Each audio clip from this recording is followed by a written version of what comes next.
Құрметті оқырман, каналға қош келдіңіздер. Бұл видеода қан айналымды жақсартатын және тағы да басқа мықты көмегін беретін қарапайым жаттығу туралы айтатын боламыз.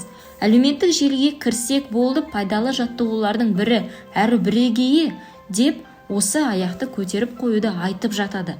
Ал бала кезде аяғыңды жоғары көтерме деуші еді ғой? Жоқ, олай емес. Шын мәнісінде Гарвард университетінің зерттеушілері оның денсаулыққа мол пайдасын анықтады. Видеомызды бастамас бұрын сіздерге айтар өтінішім бар еді. Оқырманым, осы каналға тіркеліп, маған 1000 оқырман жинауға көмектесіңіз. Біз әрі қарайда видеоларды пайдалырақ қылуға тырысамыз. Алдын ала рахмет. Бұл қарапайым көрінетін аяқты жоғары көтеру жаттығуы адам ағзасындағы көптеген мәселелерді шешуге көмектеседі. Оны күнделікті үй жағдайында жасай беруге болады. Көбіне адамдар бұндай қарапайым дүниелерге мән беріп қарай қоймайды. Ал расында осындай жағдай жай заттар біздің денсаулығымызға тірек бола алуы мүмкін. Бұл жаттығу артық салмақтан арылуға көмектеседі. Жаттығуды жасау үшін арнайы спорт жабдықтаулардың қажеті жоқ. Қабырға болса жеткілікті. Оны күнделікті жасауды әдетке айналдырсаңыз, көп ұзамай денсаулықтың жақсарғанын байқайтын боласыз, және көңіл күйіңіз бен эмоционалды күйіңіз бір қалыптана түседі. Бұл жаттығуды таңертеңгілік немесе кешкілік ұйқыға кетер алдында жасаған абзал. Кешкілік жасасаңыз, аяқтарыңыздың шаршағаны мен ауыртқандары біршама басылып қалады. Ал таңертеңгілік жасасаңыз, аяқтарыңызды күні бойғы нагрузкаға дайындай аласыз. Бұл жаттығуды дұрыс жасау үшін қабырғаға барынша таянып, аяқтарыңызды жоғары көтеріп, иықты бос қалпында ұстап, аяқтарыңыз бен денеңізді тура 90 градустық азада ұстап жатқаныңыз жөн. Бұл жаттығудың жасау ұзақтығы 5-20 минут аралығы болуы қажет. Тізеңізді бүкпеңіз. Бұлай жатқан кезде босаңсу өте маңызды рөл атқарады. Өзіңізді қолайлы сезінуіңіз қажет. Сол кезде бұлшықеттегі қысулар мен ыңғайсыздар жойыла бастайды. Содан кейін тұрар кезде терең тыныстап, тізеңізді бір бүйіріңізге қарай бүгіп, оң жаққа қарай бұрылып тұрғаныңыз абзалырақ болатын еді. Әрі қарай күнделікті шаруаңызбен айналыса берсеңіз болады. Ал егер ұйықтар алдында жасасаңыз, онда сол қалпыңызда аяғыңызды төмен қойып ұйықтап кеткеніңіз жөн болады. Бұл жаттығудың 7 пайдасын айтайын. Бірінші, ішек моторикасын қалыпқа келтіру. Бұл позицияда 10-15 минут жату ас қорыту жүйесінде ішек жұмыстарына оң әсерін тигізеді. Аталған мүшелердегі қан таралымы жақсарып, олардың өз қызметтерін барынша мықты атқаруына көмектеседі. Ал тағам жылдам әрі сапалы қорытылатын болады. Ішектегі пайдалы заттардың бәрі жиналып біртектілене түседі. Бұл іш қатуы мен қабынуынан сақтайды. Сондықтан дәрі-дәрмек ішудің қажеті болмай қалады. Екінші пайдасы, аяқтың ісуін басады.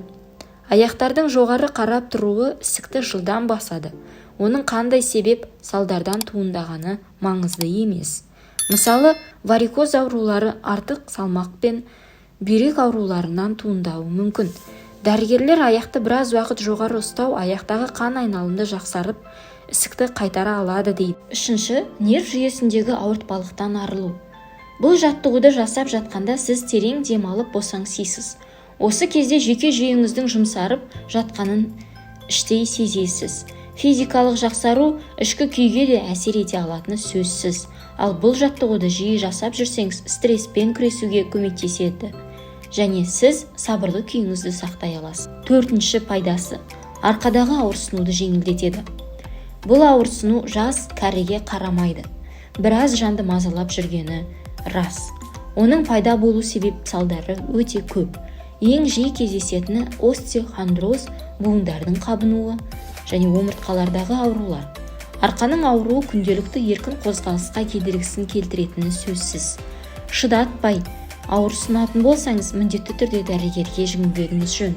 Ал егер оның себебін біліп, үнемі ауырғанын сезіп жүрсеңіз, онда бұл жаттығу сізге көмектеседі. Бесінші пайдасы, ұйқы сапасын жақсартады. Аяқты жоғары көтеру расында медитацияға ұқсайды. Жаттығуды жасау барысында толықтай босаңсып, жеңіл күйге өтесіз. Бұл өз кезегінде ағзаны ұйықтауға дайындайды. Дене мүшелері жақсы қан таралып, өз функцияларын жақсырақ орындай бастайды. Ал ісіктер мен ауырсынулардың бәсеңдеуі эмоционалды фонды сабырға шақырады. 6. Пайдасы. Алмасу процестерін жақсартады.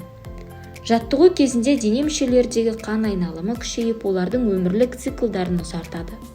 Бұл регенерацияны күшейтіп, зақымданған жерлер болса, оларды қайта қалыпқа келтіруді жылдам жүзеге асырады. Жамбас мүшелеріне пайдасы. Аяқты жоғары көтеру жамбас мүшелеріндегі микроциркуляцияны жақсартады. Бұл сәйкесінше қан таралуына көмектеседі. Нәтижесінде оның шаршауы мен ауырсынуы жойылады.